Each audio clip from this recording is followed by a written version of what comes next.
The text came in while I was halfway through a sandwich at my desk, the kind of Tuesday lunch you barely notice. Turkey, store-brand mustard, too much bread.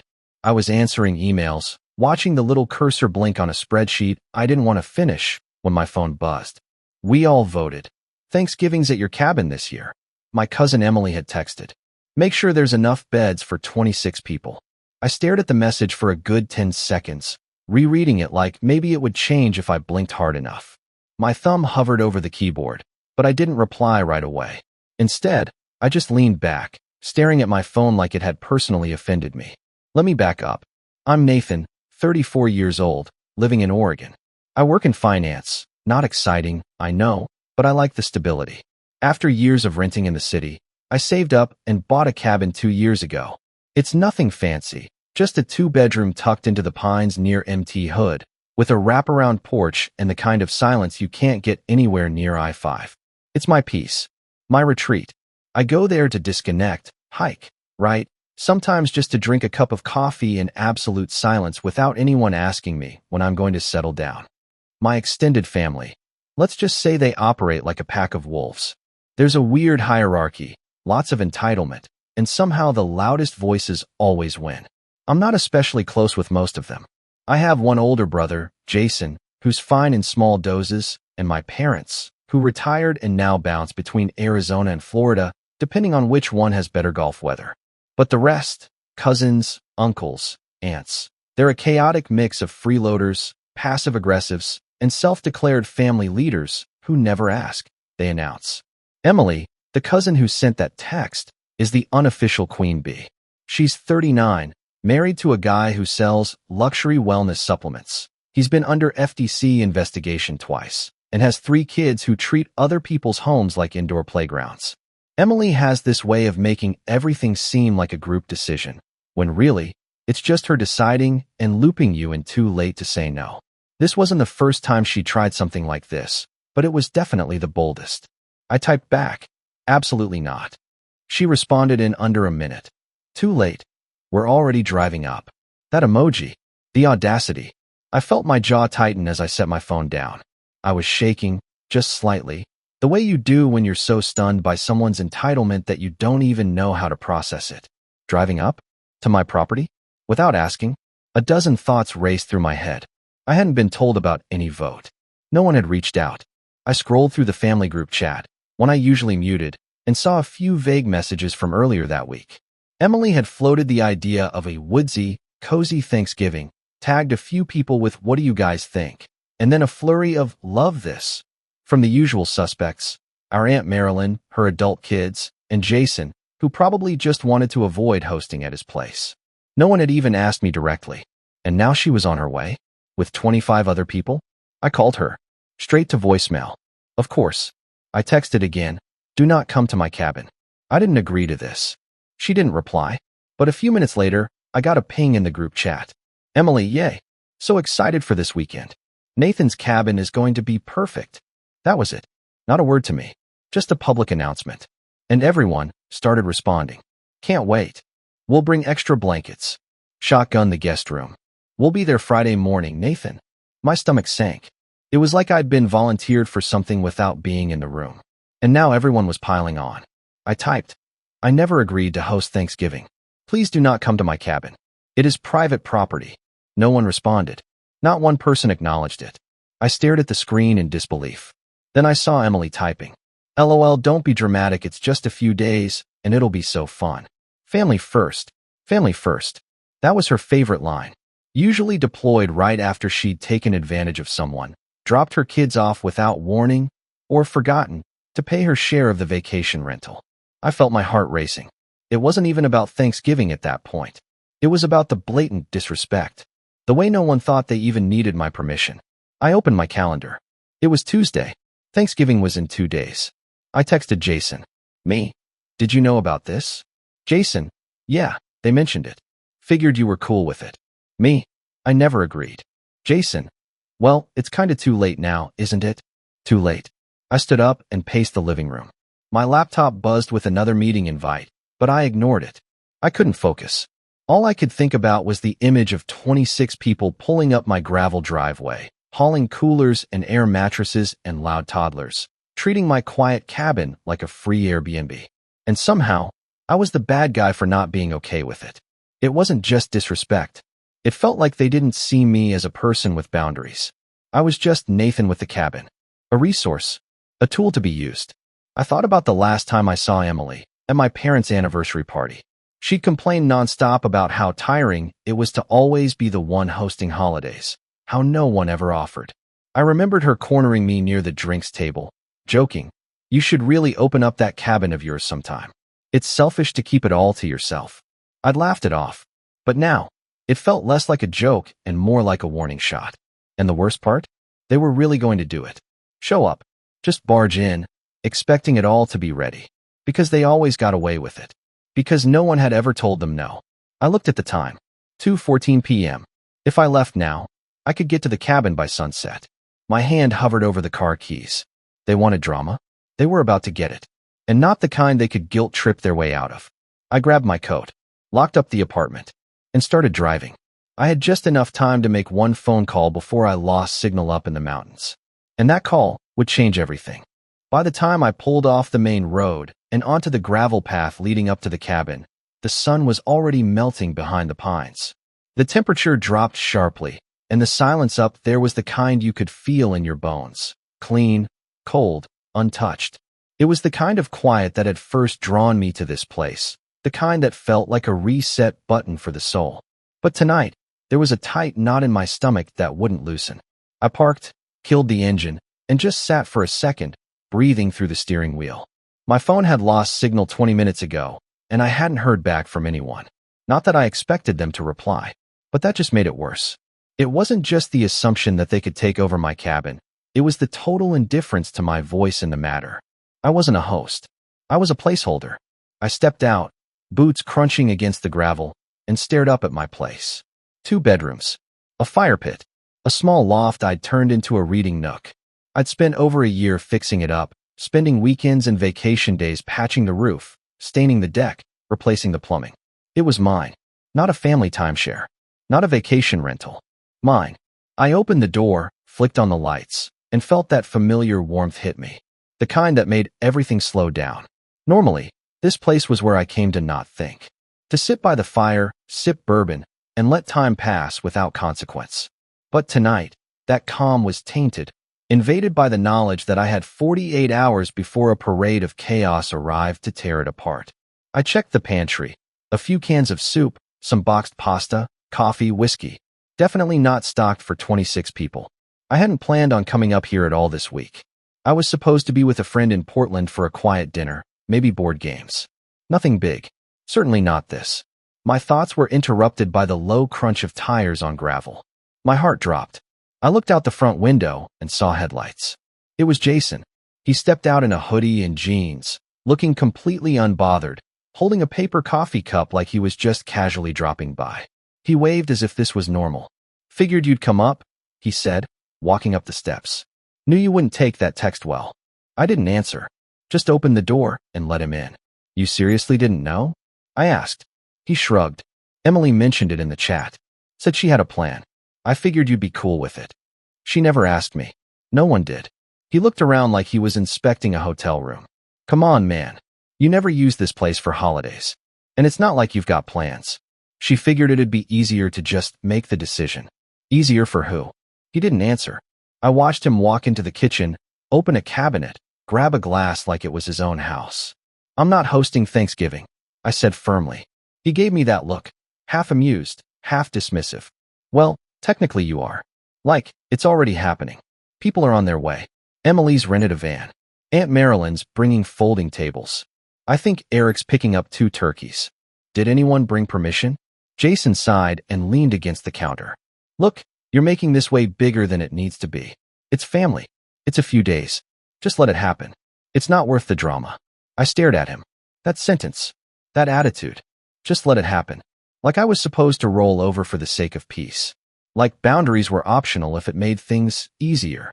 He stayed for an hour, tried to talk me down, told me I was too rigid, that I always overthink things, that this was an opportunity to connect with everyone. I didn't argue. I just nodded and said I'd think about it. He left assuming he'd won. But I wasn't thinking about caving. I was thinking about escalation. The next morning, I drove into the nearest town, about 40 minutes down the mountain, and spoke to a locksmith. Explained that I wanted all the exterior locks changed and gave him the address. He raised an eyebrow but didn't ask questions. By noon, everything had been swapped out. Then I called the tow company.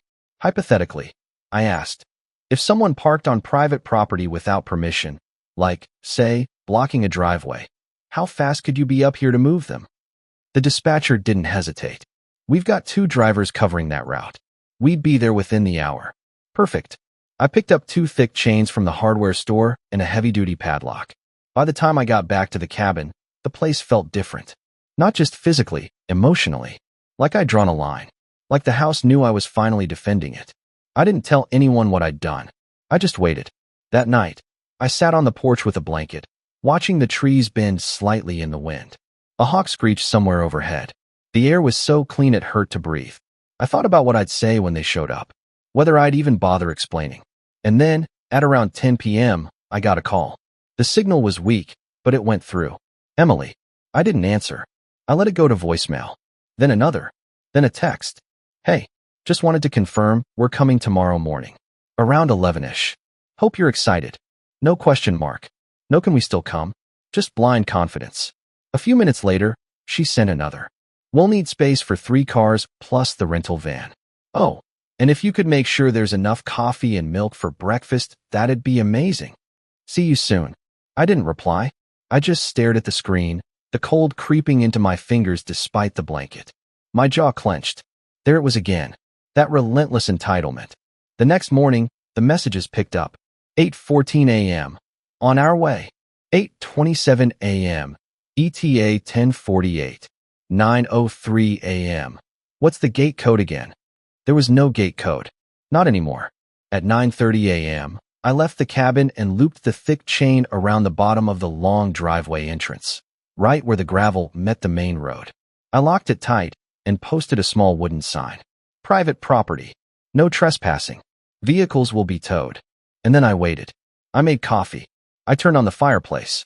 I sat by the window with a book I didn't read. At exactly 10:48 a.m., I saw the first car. A silver SUV crawling slowly up the road. Then a white minivan. Then the van. All of them rolled to a confused stop at the chained entrance. I could see them pointing, gesturing. A few car doors opened. I recognized Aunt Marilyn's bright red coat. Someone tried honking. Then my phone rang. It was Emily. This time, I answered.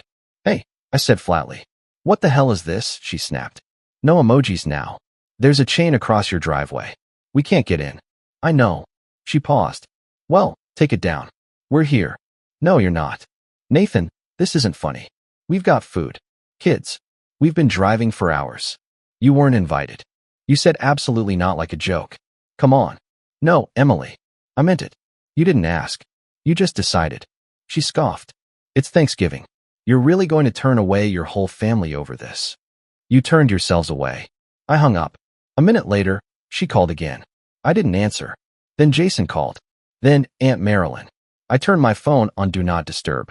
At 11:20 a.m., a black tow truck rounded the corner, its yellow lights flashing through the trees. And as it slowed to a stop behind the van, that's when everything really started to unravel. The sound of the tow truck's rumbling engine cut through the stillness like an alarm clock in a dream. I stood on the porch, hands tucked into the pockets of my jacket, watching from a distance as the driver stepped out, glanced at the chain across the entrance, then looked toward the knot of angry relatives clustered around the 3 parked vehicles just beyond it. I saw Jason walking toward the driver with his arms raised like he was trying to wave him off. Emily was on her phone, probably frantically calling me again. I didn't check. The driver ignored Jason and turned toward me instead. I gave a single nod. He nodded back and got to work. The next few minutes unfolded like something out of a movie, one of those slow, inevitable scenes where you know everything's about to blow up and there's nothing anyone can do to stop it. The driver worked efficiently, like he'd done this 100 times before. He hooked the first car, Jason's, while the others shouted at him from the road. I watched it all unfold with a strange mix of detachment and satisfaction. But that satisfaction was short-lived, because the fallout didn't wait. I was still standing on the porch when my phone buzzed, again and again. I finally turned off Do Not Disturb and let the messages flood in. Jason, what the hell is wrong with you? Emily, I hope you're proud of yourself. The kids are crying. We drove 4 hours. Nathan, you're dead to this family. Aunt Marilyn, your parents will hear about this. And they did. By the time the last car was towed and the dust from the gravel had settled, my mom was calling. My dad followed. Then my uncle. One after the other, a parade of disappointed sighs, scolding tones, and guilt-laced lectures. My mom's voice trembled when she said, "We raised you better than this." I didn't argue. I didn't try to explain. I just said, "You didn't raise me to be a doormat either." That didn't go over well. For the rest of Thanksgiving weekend, I stayed at the cabin. Alone. I chopped wood. I walked the trails behind the property. I sat on the deck and watched the wind move through the trees. The silence that had once comforted me now felt a little heavier. Like something had changed, not just in how my family saw me, but in how I saw them. The next week, I returned home to the city and found my inbox full of snide messages and group chat threads I'd been tagged in. Memes about ungrateful cousins, passive-aggressive photos of our family dinner without certain people, and one truly over-the-top post from Emily showing a half-eaten pie with the caption, "Missing a few ingredients, like basic human decency." I wanted to be unaffected. I really did. But it hit me harder than I expected. There was something uniquely painful about being the villain in your own family's story. No matter how justified I felt, it didn't erase the weight of being excluded, misunderstood, talked about behind my back by people who shared my blood. I'd always known I was on the outskirts of the family dynamic. Never the favorite, never the center of attention, but this was different. This was exile. I stopped checking the group chat, stopped replying to calls. Even Jason, who tried to smooth things over a week later with a week, "You kinda overreacted, but I get it," got radio silence from me. In December, I skipped the family Christmas gathering. I didn't send gifts. I didn't respond to the texts asking if I was coming. I stayed at the cabin, lit a fire, and spent the evening reading and listening to music while snow piled up outside. It was peaceful, but it was also lonely. Not the kind of loneliness that comes from being alone, but the kind that comes from realizing the people who are supposed to care the most about you don't actually see you at all. That winter, something shifted inside me. I started going to the cabin more often, not to escape, but to rebuild. I fixed the wobbly railing on the back deck, repaired the broken window in the loft, added insulation to the basement walls. The work was slow, physical, and satisfying. There was something deeply healing about using my hands, about creating something tangible that didn't depend on anyone's opinion or approval. In January, I found an old notebook in one of the drawers, something I'd bought years ago and never used. I started writing in it. At first, it was just scribbles, frustrations, venting. But over time, it became something more. Observations, reflections, memories, ideas. One night, I wrote a list titled "Things I Never Said," and it turned into 10 pages of everything I'd swallowed over the years just to keep the peace. By February, I was journaling daily. It didn't fix everything, but it helped me understand myself better. Helped me see how long I'd let people push my boundaries because I thought that's what being a good son or good cousin meant. It helped me realize that kindness doesn't mean self-erasure. Around that same time, I started therapy. It was something I'd been meaning to do for years, but never got around to. Now I had a reason, and the space to unpack decades of quiet resentment I didn't even know I'd been carrying. The first few sessions were hard. I found myself defending my family even as I described their behavior. My therapist, Lena, gently challenged me on that. "Why is it your job to absorb the dysfunction?" she asked one day. I didn't have an answer, but I carried the question home with me. Sat with it. Let it echo. Work was steady during all this, but something had changed in how I showed up. I was more focused, more decisive. I wasn't dragging my feet anymore. I stopped people-pleasing my way through meetings. My manager noticed.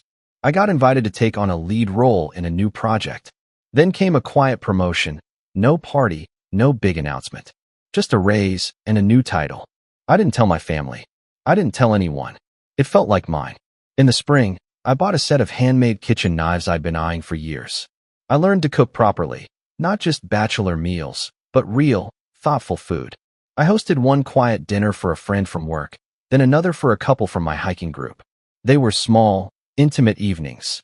Nothing like the forced chaos of my childhood Thanksgivings. I started seeing the difference between chosen community and inherited obligation. The more I leaned into that life, the less I missed the old one. But the thing about family is they never really stay gone. In late April, I got a certified letter at my city apartment. The envelope was thick, stiff. It came from a law office I recognized, one that had handled my grandfather's estate years ago. I opened it cautiously, heart thudding like something was about to fall apart all over again. Inside was a notice. Apparently, my great-uncle Alan, an eccentric recluse from the coast, had passed away quietly and left behind a surprisingly complex estate. A piece of land, a small trust, a list of personal requests. And somehow, I was named one of the primary beneficiaries. Me. Not Jason. Not Emily. Me. There was a meeting scheduled in 2 weeks, and the letter encouraged me to attend in person. I didn't tell anyone. Not yet. But I felt something stir in me then. Not just curiosity, but a faint glimmer of possibility. Of leverage. Because here's the thing. Uncle Alan may have been a recluse, but he wasn't blind. He'd shown up to fewer family events than I had. But when he did come, he watched, listened, took mental notes. He once told me, in his usual dry tone, "People tell you who they are, Nathan. You just have to stop interrupting." And now, in death, he might be telling me something. Something the rest of the family wasn't going to like. I folded the letter carefully, slid it back into the envelope, and placed it on the table next to my journal. Whatever was coming next, I knew one thing for sure. The days of staying quiet, they were over. The law office was quiet when I arrived, the kind of quiet that makes you second guess if you're even supposed to be there. A receptionist greeted me with a flat smile, asked for my name, and led me down a narrow hallway lined with faded paintings of lighthouses and dusty maritime maps. I don't know what I expected. Maybe something a little more formal? Flashier? But instead, everything about it felt like my great-uncle Alan himself. Understated, deliberate, and utterly unimpressed with modern nonsense. The estate attorney, a man in his early 60s named Walter Kemp, wore a gray three-piece suit and gold wireframe glasses. He looked like someone who'd never once raised his voice and never needed to. When he motioned for me to sit, I noticed there was only one chair across from his desk. Just one. No other family members here? I asked. Walter adjusted a thick manila folder. Per Mr. Reynolds' instructions, today's meeting is with you alone. That sent a jolt through me. I hadn't realized until that moment how much I'd braced myself for a confrontation. Emily sniping at me from the side of the room, Jason trying to smooth things over, Marilyn sighing dramatically in the corner. But it was just me. Walter cleared his throat, opened the folder, and began reading portions of the will. Most of it was legal boilerplate, asset lists, property designations, the kind of dry language that makes your brain fog. But then he paused, turned a page, and glanced at me over his glasses. This section, he said, was handwritten. It overrides the standard inheritance structure, and it's legally binding. Would you like me to read it aloud? I nodded. He began. To my great-nephew Nathan, I leave the seaside house and the trust attached to it, for no reason other than this. You were the only one who ever visited without needing something. You never asked for money, never treated me like a stepping stone. I watched how you carried yourself when the others didn't think I was paying attention. You have more integrity in your silence than they have in their endless noise. Use this property however you see fit. Sell it. Keep it. Burn it down if you must. But know this. I gave it to you because you earned it, not because you were loud enough to demand it. I sat frozen. The words didn't feel real. Walter gave me a moment. Then he continued. The property includes 13.4 acres, the house, and a liquid trust worth $2.3 million. It is all in your name effective immediately. There are no contingencies. It hit me in waves. First the shock, then the realization, and finally the one that caught in my throat. This wasn't just an inheritance. It was validation. A piece of my life had just changed permanently. But the real shift? That was still coming. Because as soon as the rest of the family found out, they were going to implode. And this time, I wasn't going to shield them from the consequences. For the next week, I didn't say a word. I signed the paperwork. I met with a real estate attorney. I toured the property, a weathered, ivy-covered house that overlooked the Pacific, perched on a quiet bluff just outside Cannon Beach. It needed work, but it had good bones, and it radiated that same peaceful energy as the cabin. I moved quietly, methodically. I transferred the trust into a separate LLC under my name. I hired a contractor to begin evaluations. I updated the title records. I followed every paper trail Alan had left and turned them into armor. And then I waited, because I knew what was coming. It started when Jason texted me out of the blue. "Jason, hey. Random question. Did you get something from Uncle Alan's estate?" I stared at the message. Not, "Hope you're doing okay," or "Did you go to the memorial?"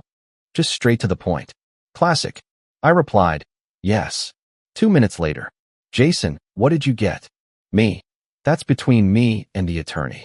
The silence that followed was louder than any text could be. 2 days later, Emily emailed me. Not texted, emailed, which told me she was in full professional mode. The same tone she used when she tried to negotiate discounts from Airbnbs she'd already trashed. "Hi Nathan. I heard from a few family members that Uncle Alan may have left some things behind. I wanted to kindly ask if you'd be open to sharing any information about the estate. I know he didn't have kids, and it would be really meaningful to the rest of us to have a piece of his legacy." I didn't respond. The next morning, I got another email. "Hi again. I just wanted to follow up because a few people are making plans around summer, and we were wondering if Uncle Alan's place might be usable for a family getaway. Maybe something like a memorial celebration? Just brainstorming. Let me know." That emoji. Always the emoji. I forwarded the email to my attorney. Then I drove to the cabin, because I had a plan to finish. You see, owning the seaside house was a gift, but it was also an opportunity.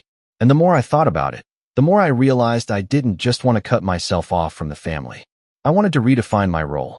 I wanted to take everything they used to hold over me, the guilt, the obligations, the manipulation, and flip the board completely. But not loudly, not publicly, quietly, deliberately, just like Alan would have. The first step was paperwork.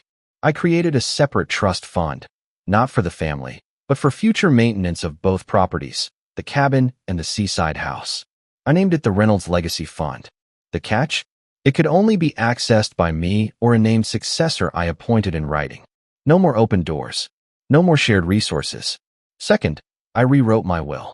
I named 2 of my closest friends as executors. I left nothing to my extended family. Then I went one step further. I scheduled a public listing of the seaside house, not on Airbnb, but as a long-term luxury rental marketed toward out-of-state executives and filmmakers looking for retreat space. I partnered with a private agency that handled VIP clients. Discreet, high-paying, minimal visibility. Emily wouldn't be able to find the address even if she tried. And just to put a bow on it, I purchased the adjoining lot to the cabin, a piece of forest land that had gone up for sale after a nearby development failed. I had no intention of building on it. I just wanted the buffer. It cost me a chunk of the trust, but it was worth it. Now no one could even build near me without my permission. It was the beginning of my own quiet empire, not built from revenge alone, but from self-respect. From drawing boundaries in concrete and property lines. From turning the chaos they dumped on me into fuel. But I wasn't done, because the next family holiday was around the corner. And I had one final play to make. One that would burn just hot enough to leave a mark, without ever lighting a match. Memorial Day weekend. That's when it happened. The weather was crisp and blue-skied, that perfect coastal spring air that made you want to stand barefoot in the grass with a coffee in hand. I was already at the seaside house that morning, finishing some light landscaping work before the new long-term tenants arrived. A film producer from Seattle had signed a 6-month rental agreement, sight unseen, for nearly $14,000 a month. It covered all the taxes, the renovations, and then some. I was wearing an old flannel, dirt on my hands, music playing low from my truck parked by the garage. It was peaceful, the kind of morning you memorize just in case you need to pull it up later when life gets chaotic again. Then I saw them. 2 cars pulled up along the gravel side road outside the gated drive. One I'd had installed 6 weeks prior. Motion-triggered cameras, stone pillars, automated gate keypad, the whole setup. It was Emily in the lead car, of course. Her husband, Mitch, in tow. Their kids in the back, faces pressed to the window. Jason's SUV rolled in behind them. I recognized it instantly. They didn't see me right away. I stayed by the hedge, behind the small trellis Alan had built decades ago. They got out, stretched, and looked around like tourists stepping into a brochure. Emily pulled out her phone, probably looking for the keypad, while Mitch popped the trunk like he was ready to unload. It hit me then just how confidently they moved, like this was owed to them, like their presence was enough to justify everything. Emily turned toward the gate and called out, "Nathan!" I didn't move. She shouted again, "Nathan, come on. The gate's not opening." Jason walked over to the keypad and started poking buttons. After about a minute, I stepped out of the trellis walkway and crossed the grass toward them. Emily lit up. "There you are? You didn't say this place had been updated. It's gorgeous." Jason gave a sheepish wave. "We figured since you hadn't said anything, maybe a family weekend wouldn't be too much to ask." "You figured wrong," I said flatly. They blinked. Emily laughed. "Oh, come on. Don't be dramatic. The kids need to stretch. We brought food. It'll just be the weekend. We'll be gone Monday." "You're not staying here," I said calmly. "You're not even coming in." Jason frowned.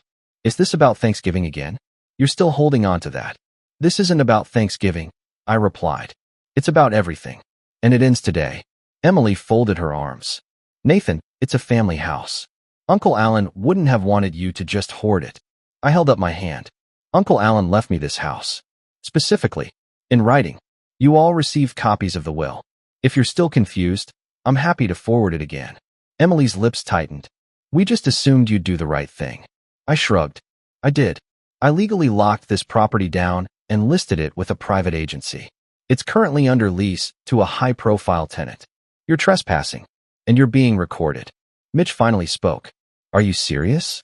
Jason stepped forward. "Nate, come on. Just let us in. You can be mad later." That's when the gate keypad made a click, and the intercom buzzed. A voice crackled through. "Hey, is this the Reynolds property? This is Charlie from Vanguard Security. We've got a ping from the perimeter camera, and the owner said to call in." I pressed the button. "This is Nathan. It's my family. They were just leaving." A pause. "Copy that. Want us to come up just in case?" I looked at Emily. She had gone pale. "No need," I replied. "They're already on their way out." I turned back to the group.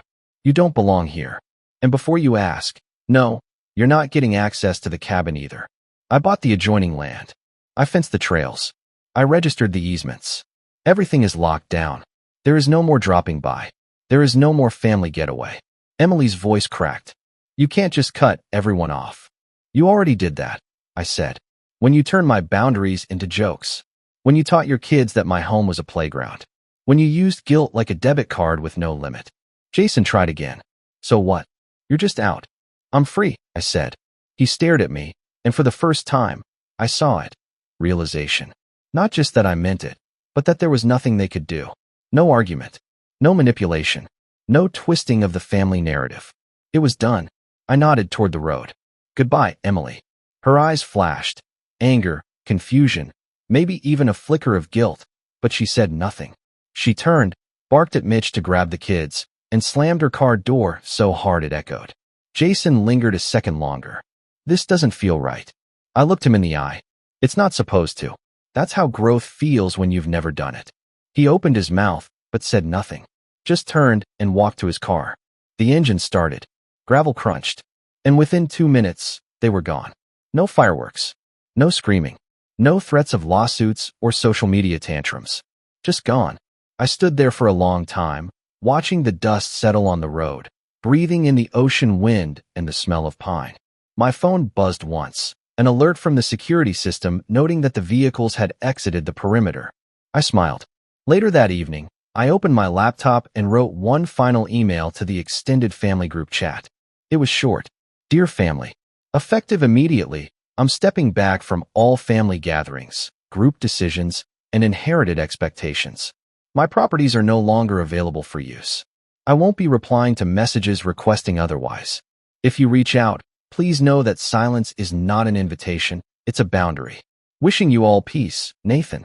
I clicked send, closed the laptop, and poured myself a drink. There were no angry replies, no protests, just silence. And that was how I knew it worked. They didn't just lose access to a house. They lost access to me.